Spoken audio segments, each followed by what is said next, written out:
그리스도인의 용기라고 하는 말이 한문에서는 날쌘용 기운 기자를 써서 그 의미가 아주 씩씩하고 굳센 기운을 말한다라고 풀이되어 있습니다. 또는 사물을 겁내지 않는 기계의 소개를 합니다. 우리가 인생을 살아가면서 절대 필요한 마음의 중요한 자원이 뭐냐? 용기입니다. 용기 있는 사람은 어떤 일이든지 겁내지 않고 모험이 있고 강력하게 도전하는 것을 보게 되어져요. 많은 사람들이 소심하고 실패하고 무너져버리는 이유가 뭐냐? 용기가 없어서예요. 세상에서 하는 흔한 말 가운데 그런 이야기가 있더라고요. 용기 있는 사람이 이쁜 처녀를 맞이한다 그랬어요. 용기 없어가지고 꼭 사랑하는 사람인데 고백을 못해서 자기 반여자로 데려오지 못하는 그런 사례가 있다는 거죠. 어디 그런 일만 뿐이겠어요? 신앙생활 안에 어떤 데면 절대 필요한 것이 용기입니다. 그래서 성경에는 너희 담대함을 버리지 말라. 이것이 큰 상을 얻게 하느니라 그랬어요. 우리가 지금 시대적으로 코로나 이 팬데믹 시대를 살고 있는데 이때 필요한 것이 뭘까? 그것은 저나 여러분이 반드시 가져야 할 믿음에서 비롯되어지는 용기입니다. 오늘 저나 여러분이 용기의 사람들이 되어질 수 있기를 간절히 바랍니다. 사람들이 갖는 용기 가운데 다양한 그런 종류가 있어요. 그 첫째는 뭐냐 하면은 건강하면 용기가 있습니다. 사람이 병들고 쇠약해지면요 약해져요. 그래서 모든 일에 소심해져 버리는 그런 경우가 많습니다. 그래서 건강하면 생기는 신체적 용기가 있고, 또 하나는 도덕적 용기예요. 내가 부끄러움 없이 정직하게 진실하게 살았다. 하늘과 땅 앞에 부끄러움이 없다. 그 사람은 대단한 용기의 사람이 됩니다. 그러나 어딘가 도덕적으로 결함이 있다. 그러면 항상 의기소침해져요. 그리고 불안해집니다. 용기가 없는 인생이 되어버릴 수가 있는 것이죠. 또 사회적 용기가 있어요. 말하자면 지지도가 높으면 대단한 용기의 사람이 됩니다. 특별히 연예인들 세계에서 보는 모습입니다만은 수많은 팬들이 환호성을 질러주고 박수를 해주고 그저 이렇게 아주 좋은 그런 분위기를 형성해주면 굉장한 용기를 얻습니다. 천하를 얻는 것 같은 그런 힘이 생긴다고 그래요. 그런데 이런 용기 외에 소유적 용기가 있어요. 내가 많은 것을 가졌다. 그때 그 소유에서 얻어지는 용기입니다. 그러니까 당당해지고 담대해지죠. 그래 많은 사람들이 없는 것보다는 있는 것을 필요로 하고 작은 것보다는 더 많은 것을 요구하는 이유가 뭐냐? 거기서 얻어지는 용기 때문이에요. 여러분, 이와 같이 신체적인 용기, 도덕적인 용기, 사회적인 용기 혹은 소유적인 용기 다 필요해요. 하지만 정작 우리 그리스도인들이 가져야 할 용기는 이런 현상적인 것이 아닙니다. 오늘도 저 여러분이 가져야 할 용기는 본질적인 용기예요. 그것은 예수 그리스도께로부터 와지는 용기, 성령을 통해서 우리에게 부어주시는 용기. 오늘 이 용기의 사람들이 되어질 수 있기를 간절히 바랍니다. 본문에 보면은 그리스도의 용기는 무엇이냐 잘 설명해 주는 말씀이 나오고 있는데 13절입니다. 우리 다 같이 13절을 한번 다시 한번 보실까요? 함께 한번 읽으십시다. 시작. 저희가 베드로와 요한이 기탄 없이 말함을 보고 그 본래 학문 없는 범인으로 알았다가 이상히 여기며 또 그 전에 예수와 함께 있던 줄도 알고. 이게 중요한 말씀이 기탄 없이 말했다. 그 기탄 없이 말하는 그 이유가 뭘까? 이것을 당시 이 사도들을 핍박하고 고발하고 죽이기로 결심했던 사람들이 보고 깜짝 놀랐어요. 아니 도대체 저 사람들에게 무슨 저런 거침없는 말이 나올 수 있을까? 아주 두려움도 없고 망설임도 없이 막 기탄 없이 말하는 이런 모습, 그게 바로 성령께서 주시는 용기라는 것을 말해놓고 있습니다. 본문에 보면 기탄 없이라고 하는 말씀이 팔레시안이라는 용어를 썼는데, 그 말은 말하는 데 있어서 아주 자유롭고 솔직하며 권위 있는 그런 것을 의미합니다. 야, 저 사람들 거침없구나, 솔직하구나, 당당하구나. 여기에서 그들은 이런 표현을 쓰고 있는 거예요. 야, 저 사람들이 도대체 거침없이 저렇게 말하는 이유가 뭘까? 그들은 모르지요.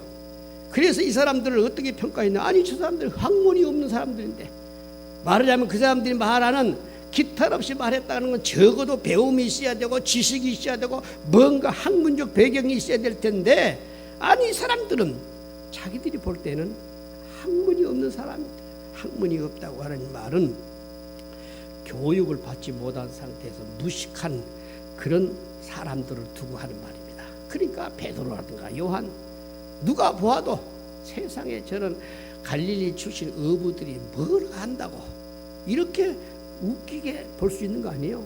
아주 가볍게 치부해 볼 수 있는 거 아니에요? 그런데 이 사람들이 가지고 있었던 용기는 그 거침없이 말을 할 수 있고 당당하게 말할 수 있는 그 놀라운 모습은 성령께서 주시는 용기입니다.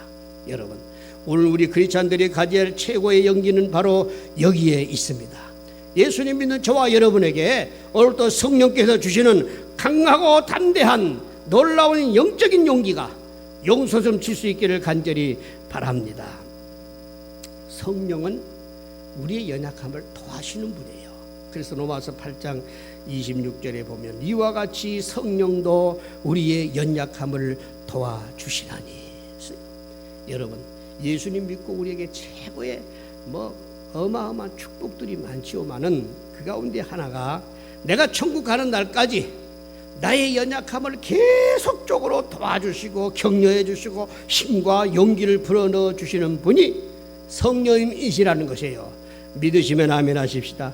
오늘 또 성령의 도움받고 살아가는 사람은 세상에서 당당해요.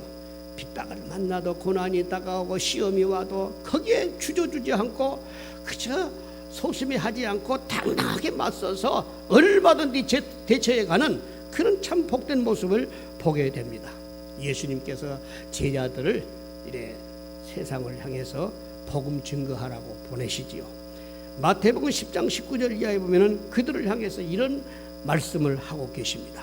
너희를 넘겨줄 때에 어떻게 또는 무엇을 말할까 염려하지 말라. 그때 무슨 말할 것을 주시리니 말하는 이는 너희가 아니라 너희 속에 말씀하시는 자 곧 너희 아버지의 성령이시니라. 놀라운 사실이에요. 복음 증거하러 가다가 체포당하는 경우가 있어요. 그래서 신문을 받을 때에 무슨 말을 할까 주저하고 미리 말할 것 생각하지 말아라. 그 순간순간 성령께서 너에게 주시는 말씀을 말해라. 그런데 신기하게 그 말 앞에서 사람들이 깜짝 놀라버리는 거예요. 굉장한 두려움을 느껴버려요.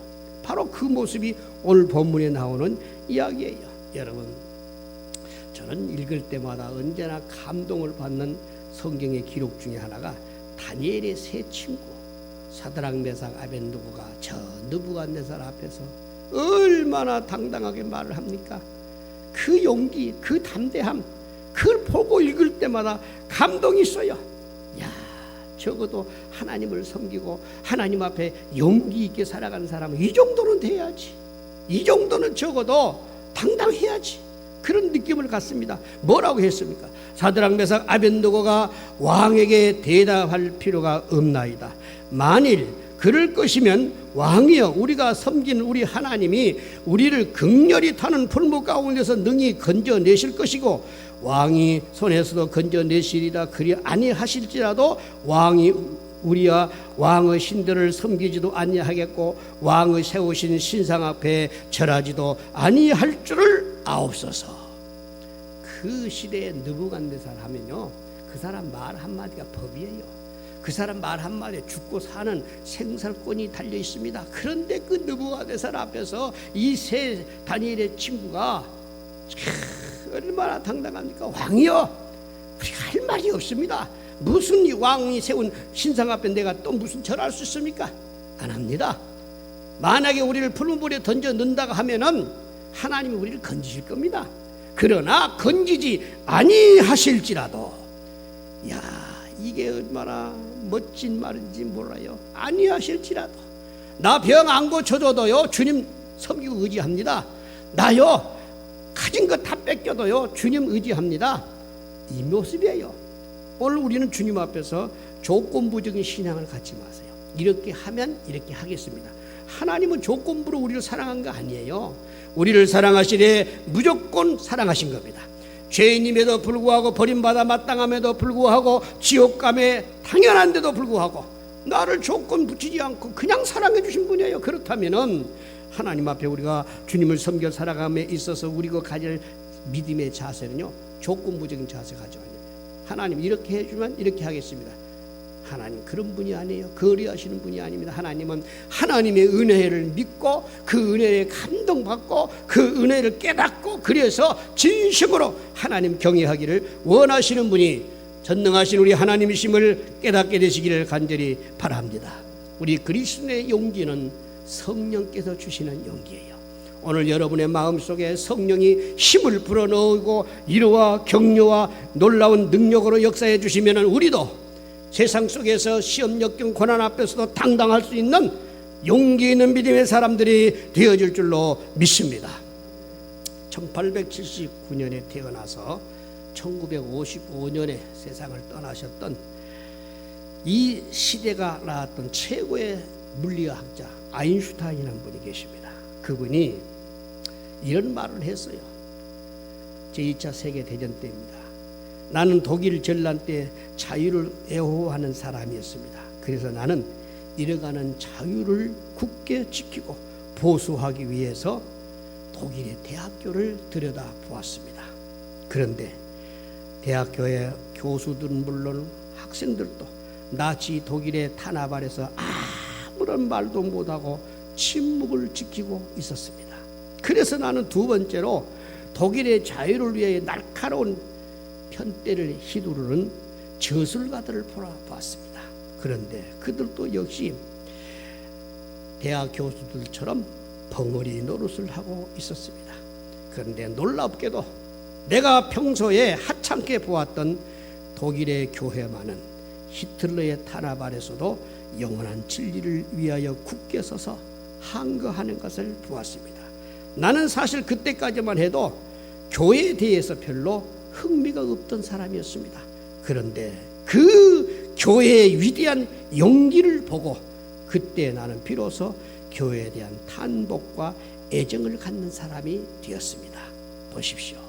용기의 모습이 그 위대한 세계적인 석학 물리학자 아인슈타인을 변화시키는 위대한 계기가 되어버립니다.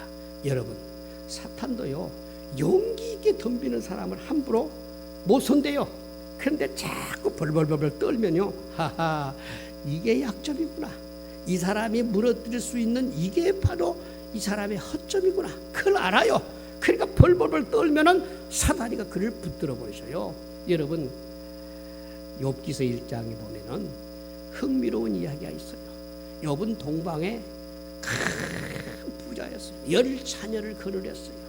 그리고 하나님 앞에 얼마나 거룩하고 경건되게 살았는지 몰라요. 그런데 한 가지 그의 심적인 약점이 하나 있었어요. 자꾸 두려움이 다가왔어요. 10자녀들이 죽으면 어떻게 할까? 재산을 다 빼앗겨버리면 어떻게 할까? 내게 무서운 병이 들면 어떻게 할까? 그런 두려움이 다가왔어요. 그랬더니 그 두려움이 현실로 와버립니다. 그래 자녀들이 다 죽어버리고 재산 다 뺏겨버리고 몸에는 악창이 들었을 때에 그때 했던 고백이 욥기서 1장 22절에 나와요. 나의 두려워하는 것이 내게 미치고 내가 무서워하는 것이 내게 다가왔나이다. 여러분 보십시오. 믿음에도 용기가 필요합니다.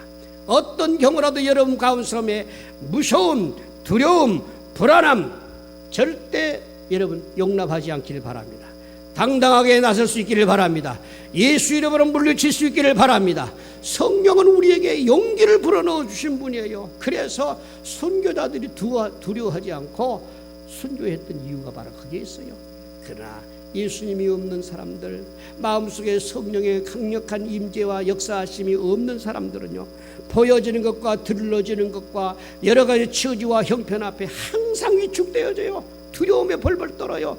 여러분, 우리 예수님께서 제자들을 향해서 언제나 당부했던 말씀은 강하고 담대하라, 두려워하지 말라.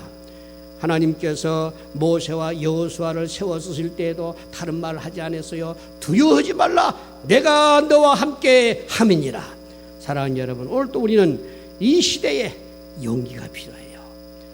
감당할 수 있는 용기, 능히 헤쳐나갈 수 있는 용기, 이 용기가 오늘 저와 여러분을 복되게 아름답게 할 수 있다는 걸 잊지 마시고, 진정한 그리스도의 용기는 성령께서 주시는 용기입니다. 오늘 이 용기가 우리 안에 충만하게 되시기를 주의 이름으로 축원합니다. 두 번째, 그리스도의 용기는 말씀에서 온다는 것을 보여주고 있습니다. 여러분, 19절입니다. 19절을 다 같이 한번 또 읽어보십시다. 다 같이요. 베드로와 요한이 대답하여 가로되 하나님 앞에서 너희 말 듣는 것이 하나님 말씀 듣는 것보다 옳은가 판단하라. 지금 베드로와 요한이 기탈 없이 말하지만서 또 제재를 당해요. 협박을 당해요. 공갈을 받습니다. 그런데 이 말 앞에서 지금 베드로와 요한이 대답하는 이야기가 지금 읽은 19절이에요. 사람 앞에서, 아니 하나님 앞에서 사람 말 듣는 것이 옳으냐, 하나님 말씀 듣는 것이 옳으냐, 얼마나 대단합니까? 여러분, 오늘도 우리는요, 보이는 것에 많이 치우칩니다. 보이는 것에 많이 우지자지 되어져요. 환경 따라서, 형편 따라서, 사람에 따라서 얼마나 많이 흔들리고 또 여러 모양으로 이상한 그런 모습과 자세를 갖습니까? 그런데 예수님 믿는 저와 여러분은 언제나 우리가 살아가면서 해야 할 것이 하나님 의식하는 거예요. 주님이 여기에 계신다는 걸 의식하십시오. 여러분의 모습을 보고 계신다는 걸 의식하십시오. 가정생활, 직장생활에서 하나님이 감찰자이심을 잊지 않게 되시기를 바랍니다. 그것이 중요해요. 그래서 베드로와 요한이 당당히 말해요. 사람 말 듣는 거 옳으냐, 하나님 말씀 듣는 게 옳으냐? 그렇습니다. 오늘 또 저와 여러분에게 그리스도인들이 가져야 할 최고의 용기는 하나님 말씀에서 온다는 것을 잊지 않게 되기를 바랍니다. 여러분, 하나님 말씀은요, 히브리서 4장 12절에 살았고 운동력이 있다고 그랬어요. 사람의 말은 그냥 듣고 흘러버릴 수 있어요. 사라져버려요. 아무 효용이 없어요. 그냥 그러는가 보다 하고 지나쳐버려요. 그런데 하나님 말씀은 내 영혼을 살립니다. 육체의 강건함을 이루어버립니다. 내 정신을 반짝 차리게 만들어주는 살았고 운동력 있는 말씀이에요. 그래서 하나님 말씀을 가졌고 받았던 사람들이 상상밖에 말씀을 통해서 주시는 용기, 말씀을 통해서 주시는 지혜를 가지고 세상을 승리해 갔습니다. 유혹과 시험을 능히 물리쳐 나갔더랬어요. 많은 어려움을 극복했던 것을 보게 됩니다. 그러므로 사랑하는 여러분, 우리가 가장 복 있는 사람을 사랑하는 것이 뭐냐? 어떤 처지와 형편 속에서도 하나님 말씀을 들을 줄 아는 거예요. 말씀이 들려오기를 바랍니다. 어떤 처지 속에서도 주의 세미한 음성이 들려오는 사람은 용기의 사람이 되어져요. 그렇습니다. 안 된다, 죽겠다, 큰일 났다, 자꾸 부정적이고 소극적으로 자기를 포기해버리고 살았던 사람들이 어느 날 하나님께로부터 들려오는 세미한 음성을 듣는 순간에 그 말씀이 그 사람을 일으켜 세워요. 용기 있게 만들어줘요. 힘있게 만들어줘요. 그 말씀을 부여잡고 나아가게 될 때 할 수 없는 일을 하게 합니다. 안 되는 일도 되게 하는 역사가 있는 거예요. 오늘 사랑하는 여러분, 그러므로 우리들에게 생겨지는 이 그리스도인의 진정한 용기는 말씀에서 온다는 것을 항상 기억하며 살아갈 수 있기를 바랍니다. 천지는 변해도 하나님 말씀은 변함이 없어요. 사람의 말은요, 과거 말, 지금 말, 앞으로 말 또 달라요. 자꾸 요새 국회의원들 과거에 야당 시절 때 했던 이야기, 지금 여당 시절 때 했던 이야기 비교해서 보여주잖아요. 너무 달라요. 정반대. 야당에 있을 때는 막 공격했던 사람이 지금 여당에 있을 때는 막 부추겨 세우고 아주 그냥 오히려 그 편에 서가지고 전혀 다른 거짓말을 많이 하잖아요. 다 듣고 있어요. 그러니까 여러분, 사람의 말은 아무리 좋은 논리고 주장일지라도 수시로 변화야 차차 변해버려요. 언제나 변합니다. 형편 따라서, 이익에 따라서 항상 바뀌어요. 그런데 하나님의 말씀은 변함이 없습니다. 과거나 지금이나 앞으로도. 그래서 오늘도 우리에게 용기를 가져다 주시는 놀라운 능력이 어디서 오느냐? 말씀에서 와요. 여러분들이 살아가시면서 하나님 말씀을 딱 붙들면은 그 말씀이 여러분들의 삶 하루하루 용기 있게 만드십니다. 지혜롭게 만드십니다. 강하게 만드십니다. 그래서 로마서 10장 17절에 바울 사도는 당당하게 이런 말을 합니다. 믿음은 들음에서 나며 들음은 그리스도의 말씀으로 말미암느니라. 사랑하는 여러분, 베드로를 보십시오. 저 풍랑이 일어나는 갈릴리 바다, 예수님은 저 베세다에서 오병이어의 기적을 행하시고 산에 올라가서 밤이 맞도록 기도하셨는데 제자들은 자기들끼리 노를 저어서 지금 베세다에서 가버나움으로 가는 길이에요. 가다가만 풍랑을 만났습니다. 아무리 기술 좋은 베드로도 노련한 요한도 배를 어떻게 할 수가 없어. 막 그냥 추풍낙엽 같이 막 흔들리는데 사람의 기술과 재능을 뛰어넘는 그런 엄청난 문제에 부딪힙니다. 파도는 들어오지요. 바다는 저 배는 침몰 직전에 있지요. 바로 그 죽을 지경에 있을 때에 예수님께서 바다 위를 걸어서 오십니다. 예수님이 저벅저벅 바다 위를 걸어서 오시는데 그 모습이 마치 제자들이 눈에 볼 때는요 유령처럼 보았어요. 그때도 그렇고 지금도 그런가 봐요. 유령 앞에는 다 벌벌 떠는가 봐요. 그러니까 얘들이요 귀신 이야기를 무서워합니다. 어렸을 때 제가 동네 마실을 많이 갔어요. 참 신기해. 사람의 습관이라는 게요. 밥만 먹고 나면은 동네 한 바퀴를 삥 돌고 와야 그 다음에 잠이 와요. 그는 안 돌고 그냥 자려고 하면요 궁금해요. 박서방 집에는 누가 있을 텐데, 저 친구 누구 집에는 누가 있을 텐데 궁금해. 그러니까 자다가 다시 일어나가지고 한 바퀴 삥 돌고 와서 잠재에 들어서요. 그런 이상한 습관이 있었는데 동네 서당 저 사랑방에 가면 우리 선배 저 청년들이 많이 있어요. 해가지고 무슨 이야기를 하다가 그날 밤 갑자기 도깨비 이야기를 많이 해요. 예? 어디 가다가 빗자루에 피가 묻었는데 그 피에서 도깨비가 나와가지고 지나가는 사람의 목덜미를 잡는다. 또 우물물에 들어가면 우물 귀신이 있다. 또 어디를 가다 보면 몽댕이 귀신이 있다. 별 이야기를 해서 그 말에 또 막 심취가 되어가지고요 전율을 느끼면서도 재미있게 들어요. 나중에 이야기를 마치고 집에를 갈 시간이 되면은 그날부터 다리가 후들후들 떨리기 시작해요. 가다가 보면은 뒤에서 뭐가 나타나지 아니었나. 바스락 소리만 나도 으악 하는 이 귀신에 대한 이상한 그런 쓸데없는 미신적인 사고방식이죠. 사실은요 예수님 믿는 우리에게는 이상하게 그런 마귀 귀신에 대한 두려움이 깨끗이 사라져버려요. 할렐루야. 여러분 그 경험해 보셨어요? 놀라운 사실입니다. 신기해요. 어디서 그런 용기와 힘이 생기지? 아무것도 아니에요. 예수 이름 부르면 사탄은 도망치도록 되어 있어요. 그런데 베드로와 요한이 아마 제자들을 비롯해서 그 풍랑 속에서 예수님이 유령처럼 들랑달랑하고 희미한 모습으로 오니까 누군가 소리를 질렀어요. 유령이다. 그렇지 않아도 지금 겁에 질려가지고 사느냐 죽느냐 하는 그런 어려운 시점에 있는데 유령이라고 하니까 얼마나 겁에 질렸겠어요. 그런데 눈치 빠른 요한이가 예수님이시다. 유령이 아니고 예수님이시다 하니까 그때 베드로가 참 멋진 이야기해요. 예수님 주님이시거들랑 나도 한번 바다 위를 걸어오게끔 좀 말씀해 주세요. 그러니까 예수님께서 베드로의 척을 받고 한번 걸어와라, 물 위로 걸어와라 하니까 놀라웠게도요 베드로가 바다 위를 걸어가는 거 아닙니까? 할렐루야. 신기하잖아요. 그러니까 말씀을 붙드는 순간 용기가 생겼고 그 용기는 믿음으로 발전되어 버립니다. 사랑하는 여러분, 그래서 말씀 위에 걸었다는 이야기예요. 사실은 베드로가 물 위를 걸어간 것이 아니라 말씀 쫓아서 가니까 바다도 밟아버리고 바다도 밟아버리는 신기한 역사가 일어난 거예요. 사랑하는 여러분, 오늘 또 하나님 말씀을 갖게 되어지면 그 말씀 속에서 신기한 능력이 나타나서 우리로 하여금 용기 있게 하시고 힘 있게 만들어 준다는 것을 기억하며 살아갈 수 있기를 간절히 바랍니다. 그래서 오늘 또 우리 예수님께서는요, 예수님과 깊은 생명적 관계에서 믿음의 삶을 살아가는 사람들에게는 세상을 이길 수 있는 담대한 약속의 말씀을 언제나 주셔요.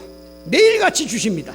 그 말씀을 딱 부여잡고 살아가면 하루를 지내가는 과정 속에 우리에게 무슨 일이 부딪혀올지 몰라요. 무슨 일이 생길지 몰라요. 그런데 그 말씀을 딱 부여잡고 살아가는 한순간순간, 아니 시간 주님께서 그 말씀을 통해서 용기와 힘을 불어넣어 주신다는 것을 잊지 않게 되시기를 간절히 바랍니다. 말씀에서 오는 위대한 용기, 오늘 이것이 우리 그리스도인들이 반드시 가져야 할 진정한 용기라는 것을 잊지 않게 되시기를 바랍니다. 모세의 후임자로 여호수아가 세워지지 않습니까? 사실은 여호수아는요, 모세하고 비교가 안 되는 사람이에요.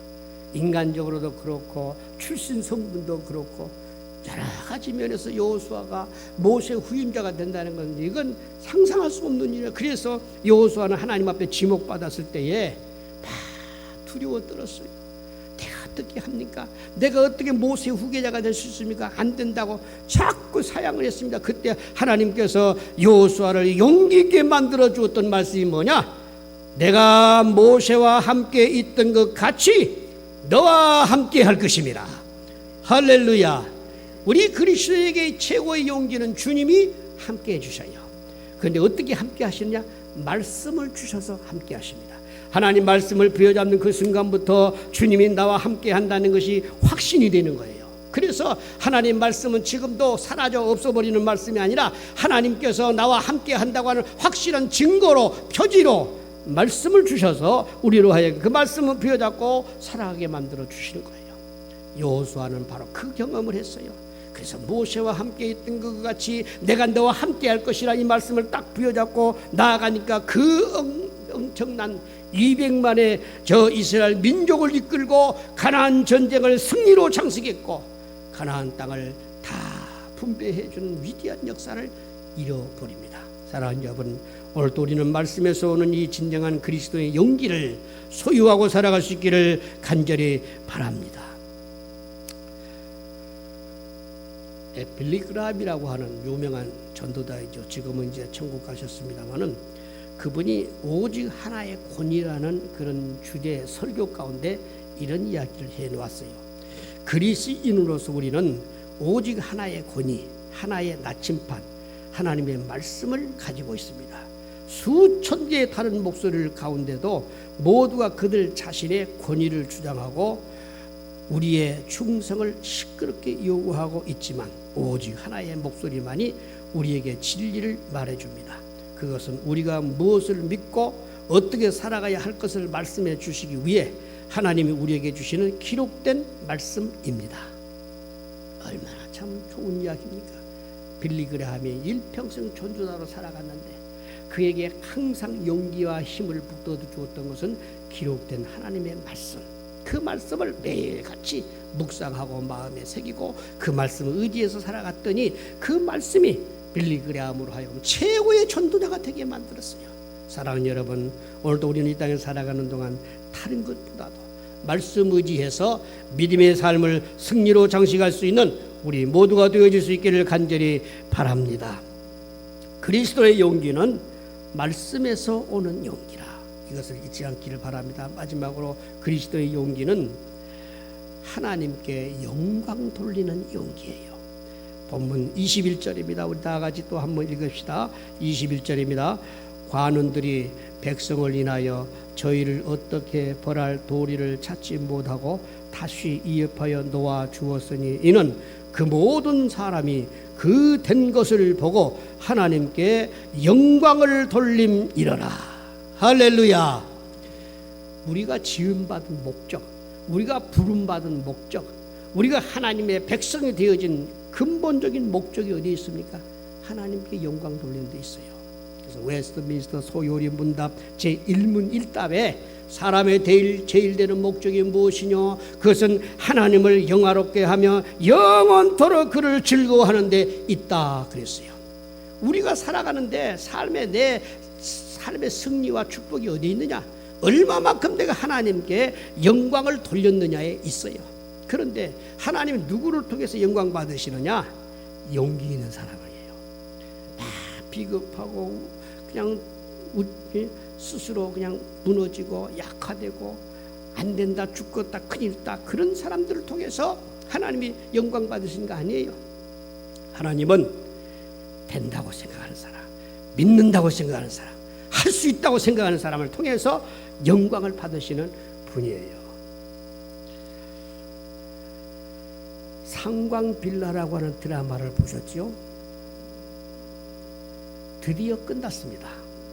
나는 마지막 말을 들으면서 얼마나 은혜를 받아온지 몰라요. 그 마지막 말이 뭔지 아세요? 사람은 꿈을 가지면 된다. 꿈이 있는 사람은 못할 것이 없다. 그 한마디가 꼭 성경적인 말이에요. 성경에서 말하잖아요. 성경에서도 믿음의 사람, 꿈이 있는 사람은 절대로 좌절하지 않습니다. 낙심하지 않습니다. 반드시 이루어지고 맙니다. 따라서 합시다. 꿈은 이루어집니다. 아니, 우리 그리스도인들이 가져야 할 최고의 꿈은 뭐예요? 이 세상에서 출세하는 겁니까? 성공하는 겁니까? 아니에요. 세상의 모든 꿈은 한갓 그저 아침 이슬에 불과해요. 그저 잠깐 피었다가 없어지는 풀의 꽃에 불과해요. 그런데 우리가 가지고 있는 최고의 꿈은 천국입니다. 하늘나라를 위대한 꿈, 그 꿈을 꾸게 하시는 분이 우리 하나님이십니다. 그런데 하나님께서 이렇게 꿈을 가지고 살아가는 사람에게 용기를 불어넣어 주세요.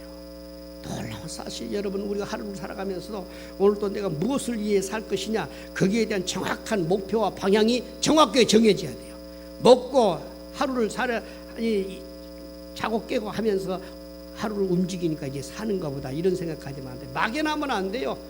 아침 식사를 하시고 직장을 가시든 사업을 하시든 한 걸음 한 걸음 뛸 때마다 오늘도 우리 마음속에 하나님께 영광, 하나님께 영광, 이 목표를 반드시 잊지 않게 되시기를 바랍니다. 하나님께 영광 돌리겠다고 하는 그런 하루의 일과 목표를 딱 정해 놓으면은 그 하루하루가 시간을 어떻게 쓸 것인가, 내게 있는 건강을 어떻게 활용할 것이냐, 내게 재능을 어떻게 쓸 것이냐, 다 거기서 결정되어 버려요. 하나님의 영광을 잊어버리니까 나를 위한 것만 되어버리고 정과 욕심을 쫓는 인생이 되어버리고 말더라는 겁니다. 그런데 하나님께 영광 돌리겠다 하면은 쓰는 시간도 의미 있게 얄차게 뭔가 남기는 그런 좋은 시간이 되어지고, 몸도 하나님께 영광 돌리겠다고 하니까 몸으로 쓸데없는 짓 아니하고 하나님 앞에 열심히 들여서 선한 일 열심히 하는 믿음의 사람이 되어지고, 하나님께 주신 재물도 주님이 영광 받으셔야 되기 때문에 선한 일에, 복된 일에 하나님의 영광을 위해서 쓰는 사람이 되더라, 그 말입니다. 오늘 우리가 주님께 영광 올려드리는 복된 삶이 될 수 있기를 간절히 바랍니다. 그래서 하나님께 영광 돌리는 여기에서부터 그리스도인의 용기가 다가와요. 우리가 하나님께 영광 돌리지 못하지 않습니까? 그러면은 이 삶 자체가 굉장히 위축되어 버려요. 실패했다는 생각을 가지고 버려요. 나도 오늘 또 잘못 살았구나, 그런 생각이 또 들어요. 그런데 무엇을 통해든지 하나님께 영광 돌렸다라고 생각하면은 그 순간순간이 힘이 있어요. 용기 있어요. 당당해져요. 하나님 앞에 뭔가 더 얻을 것 같은 기대감이 생겨지는 것입니다. 오늘 이 용기가 우리 안에 있게 된 것을 간절히 바랍니다. 오늘 읽은 본문의 내용 가운데 이런 이야기 나와요. 베드로와 요한이 기탄 없이 말을 하고 저 사례들인 앞에서도 하나님 말씀 듣는 게 옳으냐 판단해보라. 그리고 이 베드로와 요한을 통해 기적이 일어났지 않습니까? 40세가 되어지는 안지매가 벌떡벌떡 일어났어요. 그런데 이 모든 것을 종합적으로 보았던 당시 주변 사람들이 이렇게 표현을 하고 있습니다. 그 된 것을 보고 안전병가 일어났습니다. 베드로와 요한이 기탄 없이 말을 합니다. 사례들이니 저 베드로와 요한은 어떻게 할 수 없어서 쩔쩔매는 그 모습을 보고 하나님께 영광을 돌리더라. 할렐루야. 오늘 우리의 모습이 우리 스스로도 하나님께 영광 돌릴 수 있어야 하겠습니다마는 여러분의 삶의 모습을 보고 주변 사람들이 하나님께 영광 돌릴 수 있다라고 하면은 이것만큼 최대의 성공적인 삶이 없습니다. 그렇잖아요. 베드로를 보고 혹은 요한을 보았다든가 저 구약의 아브라함을 보았다든가 이삭과 야곱과 예서를 보았다든가 혹은 이삭을 보았다든가 전부 그들에게서 보여줬던 모습이 뭐예요? 이방 사람들이 그 사람들을 어떻게 보았느냐 그것이 이야기 나오잖아요. 예를 들어서 아브라함을 보고 하나님이 당신과 함께 계십니다. 이삭을 보고도 하나님이 당신과 함께 하십니다. 야곱을 보고도 하나님이 당신과 함께 하십니다. 이런 표현을 써요. 다윗도 마찬가지죠. 그래서 하나님께서 그들을 통해서 영광을 받으셨다 그 말입니다. 사랑하는 여러분, 오늘도 우리는 이 땅에 살아가는 동안 내게 있어서 가장 복되고 아름다운 모습은 나의 언행 심사를 통해서 하나님의 영광을 받으시게 해야 된다는 것을 잊지 않고 살아갈 수 있기를 간절히 바랍니다. 사람이 스스로 만들어내는 용기도 있어요.